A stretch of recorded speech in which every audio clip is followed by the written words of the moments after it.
Dear students, once again you all are most welcome in my Chemistry Teaching Point YouTube channel. आप सबों का हमारे Chemistry Teaching Point के YouTube channel में स्वागत है। Dear students, आज जिस वीडियो को लेकर मैं आपके बीच आया हूँ वह साइंस के स्टूडेंट के लिए, वैसे स्टूडेंट्स जो क्लास 12th में तैयारी कर रहे हैं या जिसका मीन्स नीट मेडिकल या इंजीनियरिंग है, वैसे छात्रों को के लिए बहुत ही ध्यान देने की ज़रूरत है। मैं अपने टेस्ट सेंटर पर एग्जामिनेशन कंडक्ट किया था मल्टीपल चॉइस क्वेश्चन और चैप्टर था सॉल्यूशन। सॉल्यूशन मीन्स बिलियन या जिसको आप घोल कहते हैं। तो उसी क्वेश्चन को मैं आपको with answer with proper explanation आपके बीच लेकर आया हूँ और आपके लिए बहुत ही फायदामंद होगा। कृपया वीडियो को शुरू से लास्ट तक आप बने रहिएगा। चलिए, पहला क्वेश्चन है कि अल्काइल हैलाइड को अल्कोहल में बदला जा सकता है। अल्काइल हैलाइड को अल्कोहल में बदला जा सकता है किस विधि द्वारा? तो याद कीजिएगा, एक मैंने आपको बतलाया था प्रतिस्थापन अभिक्रिया, जिसमें आपका स्ट्रॉन्ग न्यूक्लियोफाइल वीक न्यूक्लियोफाइल को अपने स्थान से विस्थापित कर देता था। तो ऑप्शन में था आपका एडिशन रिएक्शन, दूसरा था आपका एलिमिनेशन रिएक्शन, तीसरा था सब्स्टिट्यूशन रिएक्शन, चौथा था डिहाइड्रेशन। तो करेक्ट आंसर जो डियर स्टूडेंट होगा that is the substitution reaction. Correct answer जो होगा इसका वो होगा सब्स्टिट्यूशन।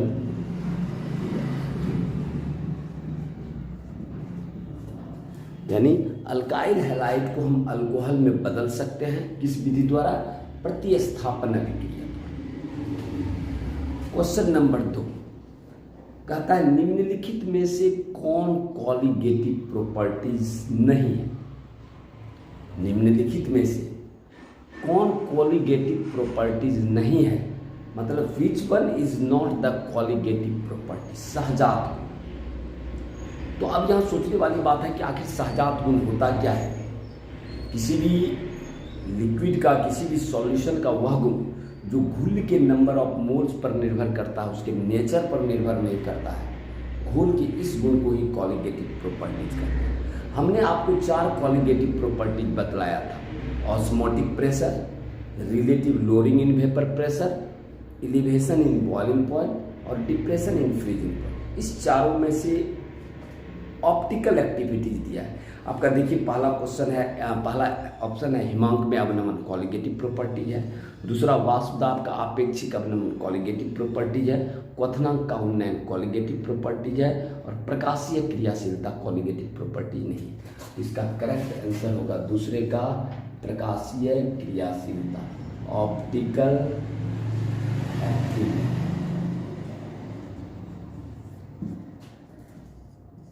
क्लियर है? ऑप्टिकल एक्टिविटी जो है वो ये आपका कॉलिगेटिव प्रॉपर्टी नहीं है।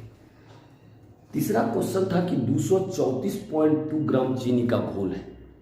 234.2 ग्राम चीनी का घोल है, जिसमें आपका 34.2 ग्राम चीनी है। तो बताइए जल कितना ग्राम? 200 ग्राम।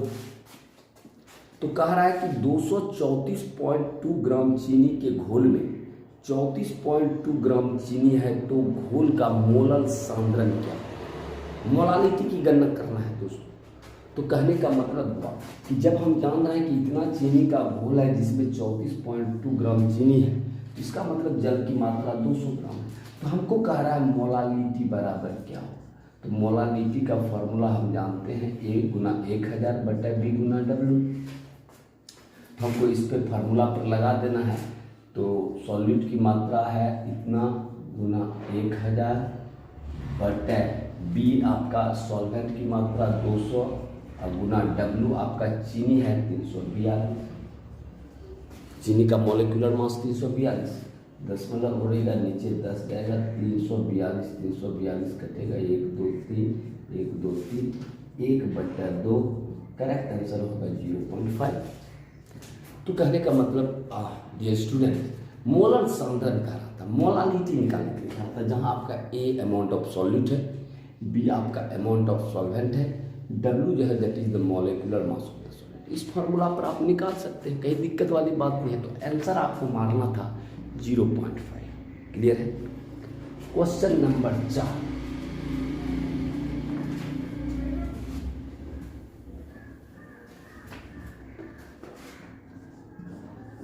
क्वेश्चन 4 कहता है कि 5% कैन शुगर है 5% कैन शुगर, जिसका अनुभार आणविक द्रव्यमान दिया हुआ 342। कहता है 1% घोल के एक्स घोल के साथ आइसोटोनिक। क्या कह रहा है कि 5% आपका कैन शुगर है, कहता है कि 1% एक्स घोल के साथ आइसोटोनिक है। आइसोटोनिक का मतलब क्या? आइसोटोनिक वैसे विलयन को कहा जाएगा जिसका दोनों का ऑस्मोटिक प्रेशर बराबर। तो ऑस्मोटिक प्रेशर बराबर का मतलब इसका और इसका ऑस्मोटिक प्रेशर निकाल लेंगे हमको मॉलिक्यूलर मास। तो कहता है एक्स का अनुभार क्या होगा, एक्स का आणविक द्रव्यमान क्या होगा। तो गौर कीजिएगा, आपको यहाँ लगाना है osmotic pressure W into S into T but M into V। तो यहाँ फार्मूला पर यही फार्मूला लगाइएगा, पाई भी बराबर हम आपको बतलाए हैं, पाई भी बराबर छोटी W but M into S into T. तो ऑस्मोटिक प्रेशर को छोटी W into S into T but M गुना भी, इस फार्मूला से आप निकाल सकते हैं। तो कहने का मतलब इस फार्मूला का उपयोग कीजिए आप। तो दोनों का निकाल लीजिए, 5 है, ज़रा ध्यान दीजिएगा, आपका है 5 गुना x 0.081 गुना टी बटे M मॉलिक्यूलर मास है 342 और गुना वॉल्यूम 0.1। किसका ऑस्मोटिक प्रेशर निकाले? कैन शुगर का। क्लियर है। और कह रहा है आइसोटोनिक है। आइसोटोनिक का मतलब इसका 1% घोल के साथ आइसोटोनिक है। तो 1% का मतलब क्या? 1 गुना 0.0821 गुना टेम्परेचर तो वही होगा समान ताप पर बट एक्स का मॉलिक्यूलर मास M है 0। क्लियर है स्टूडेंट। तो ये 0.821 0.टी कट जाएगा, 0.1 कट जाएगा। इसका मतलब हुआ कि M निकालिएगा तो 342 बटे 5 यानी 68.4। तो करेक्ट आंसर था डियर स्टूडेंट 68.4। तो कहने का मतलब आपको आंसर मारना था 68.5। क्लियर है।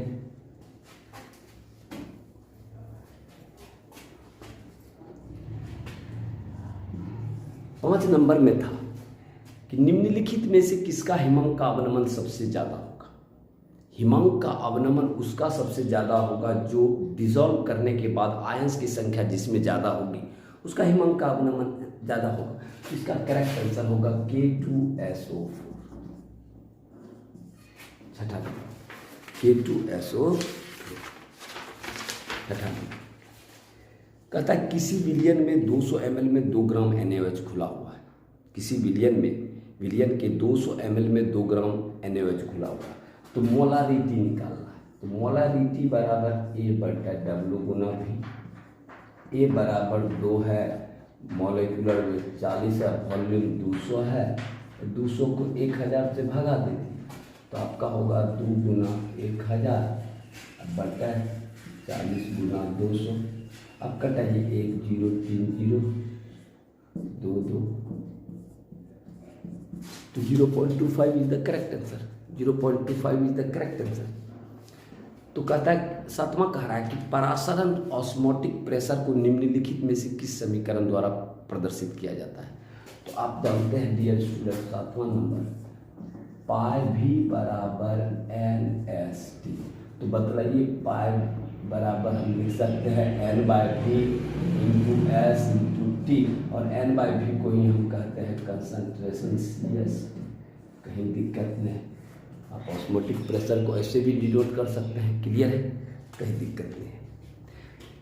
Question number 8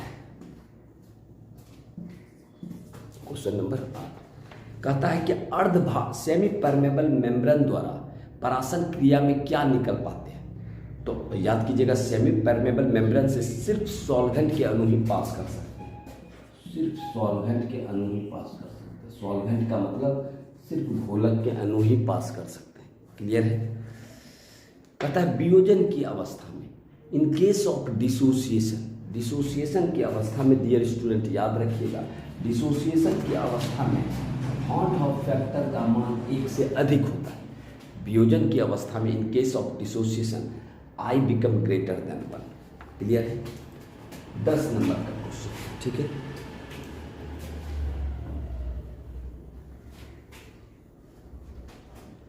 question number 10। Question कह रहा है सामान्य आणविक द्रव्यमान, सामान्य अनुभार तथा असामान्य अनुभार के अनुपात को कहा जाता है, that is the bond of factor. Normal बटा एबनॉर्मल मॉलिक्यूलर मास के रेशियो को बॉन्ड ऑफ फैक्टर कहते हैं, जिसको हम आई द्वारा डिनोट करते हैं।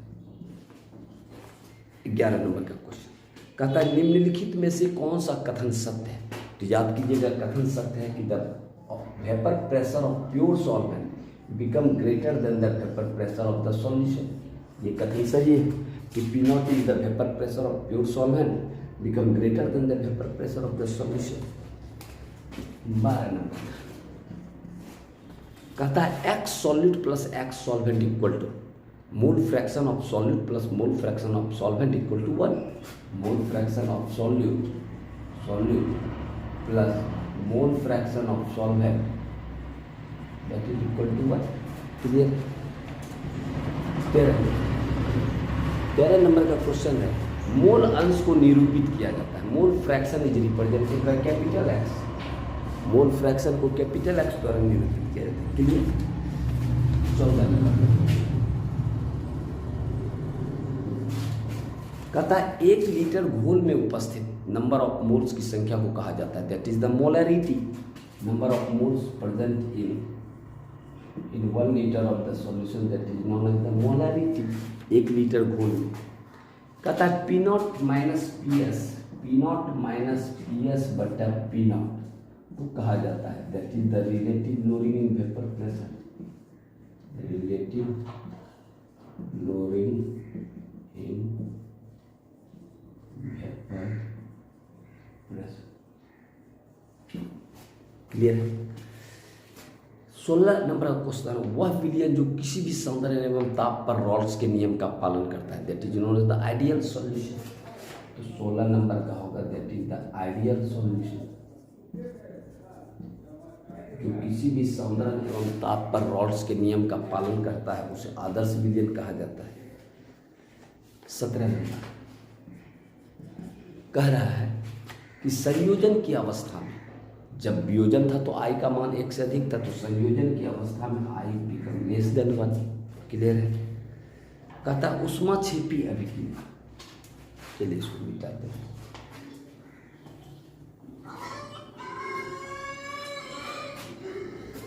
क्वेश्चन नंबर 18 है,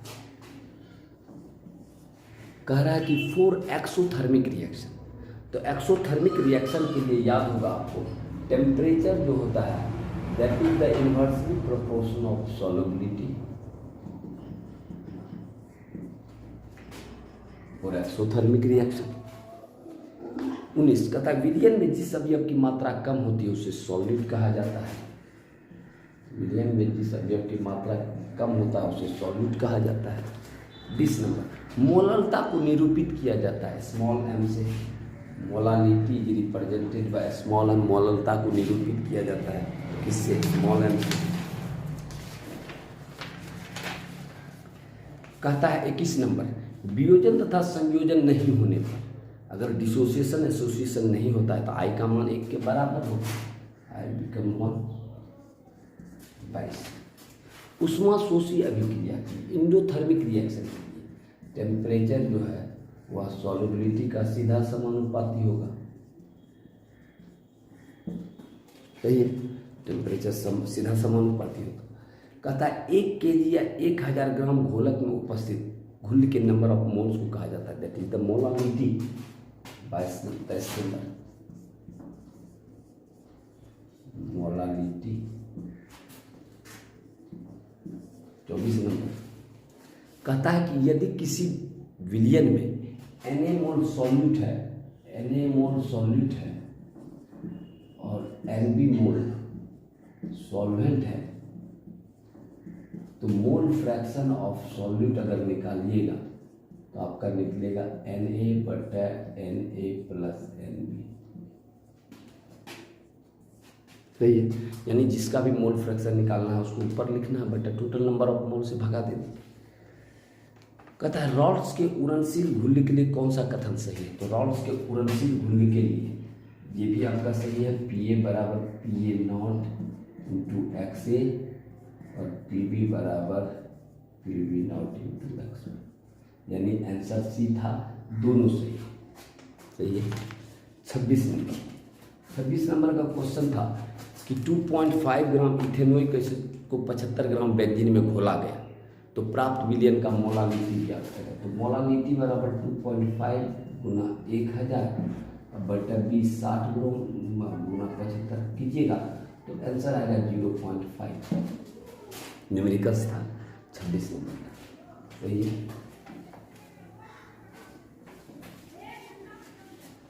चलिए चलते हैं 27 नंबर का। 27 नंबर का क्वेश्चन कह रहा था कि यदि किसी विलयन में 3 मोल इथाइल अल्कोहल है तो हमको इथाइल अल्कोहल C2H5OH का मोल फ्रैक्शन निकालना है, तो 3/2 गुना 3 यानी 3/5 यानी करेक्ट आंसर 0.6। 3 मोल इथाइल अल्कोहल है, 2 मोल जल है, जिसका भी मोल फ्रैक्शन निकालना है उतना उसका नंबर ऑफ मोल्स ऊपर बटा टोटल नंबर ऑफ मोल से भगा देते निकल जाएगा। चलिए 28 नंबर 45 ग्राम C2H5 का, तो यहाँ आपको क्या निकालना है? डेल्टा TF निकालना है, डेल्टा TF बराबर, तो KF का मान दिया हुआ आपका 1.86 गुना 45 गुना 1000 बटा B कितना दिया हुआ है 600 ग्राम और इथिलीन तो कटाइएगा तो आपका आएगा 2.25 क्या, कहीं दिक्कत नहीं, सही है। 29 नंबर आदर्श विलयन के लिए क्या सही है? तो आदर्श विलयन के लिए आइडियल सॉल्यूशन के लिए सब सही है, आइडियल सॉल्यूशन के लिए चारों सही है, यानी आप लिख सकते हैं डेल्टा भी मिक्सिंग इक्वल टू 0 ये भी सही है, delta H mixing equal to 0 ये भी सही है, Pa बराबर Pa0 इंटू X ये भी सही है, यानी सभी सही है आइडियल सॉल्यूशन। क्लियर है? चलिए 30 नंबर कह रहा विलयन में जिस अवयव की मात्रा अधिक होती है उसे सॉल्वेंट कहा जाता है, जिस अवयव की मात्रा अधिक होती है उसे सॉल्वेंट कहा जाता है, कहीं दिक्कत वाली बात नहीं है, जिस अवयव की मात्रा अधिक होती है उसे सॉल्वेंट कहा जाता है। 31 रॉड्स का अघुलनशील घुल्ली के लिए अघुलनशील नॉन वोलेटाइल के लिए फॉर्मूला P0 माइनस PS बटा P0 बराबर छोटी n बटा छोटी n प्लस बड़ी n, ये नॉन वोलेटाइल सॉल्यूट के लिए ये फॉर्मूला है। क्लियर है? चलिए 32 कहता है ग्राउंड में भार बटा अनुभार को कहा जाता है, दैट इज नोन एज मोल बराबर वेट ग्राम बटा molecular weight. The formula of urea, urea का सूत्र होता है NH2CO NH2, यूरिया का सूत्र है। 34 number molecular mass of glucose, glucose C6H12O6, glucose का अगर मॉलिक्यूलर मास निकालिएगा तो 80 आएगा। 35 नंबर और विलयन कहलाने के लिए अमाउंट ऑफ सॉल्वेंट वो अधिक होगा किससे? सॉल्यूट से। तो ये 35 नंबर का क्वेश्चन आपको पूछा गया था। हमको लगता है क्वेश्चन में कोई दम नहीं था, आप बेहतर रिजल्ट कर सकते थे। तो आज मैं आपको ये जो 3500 क्वेश्चन का जो आंसर क्या होता वो चीज़ बतला दिया, और शायद मैं आशा करता हूँ कि आप जितने भी बच्चे साइंस के होंगे वो इनसे लाभान्वित होंगे। और यदि आप हमारा पहला व्यूअर होंगे तो आप हमारा चैनल को सब्सक्राइब करना ना भूलें। Thank you.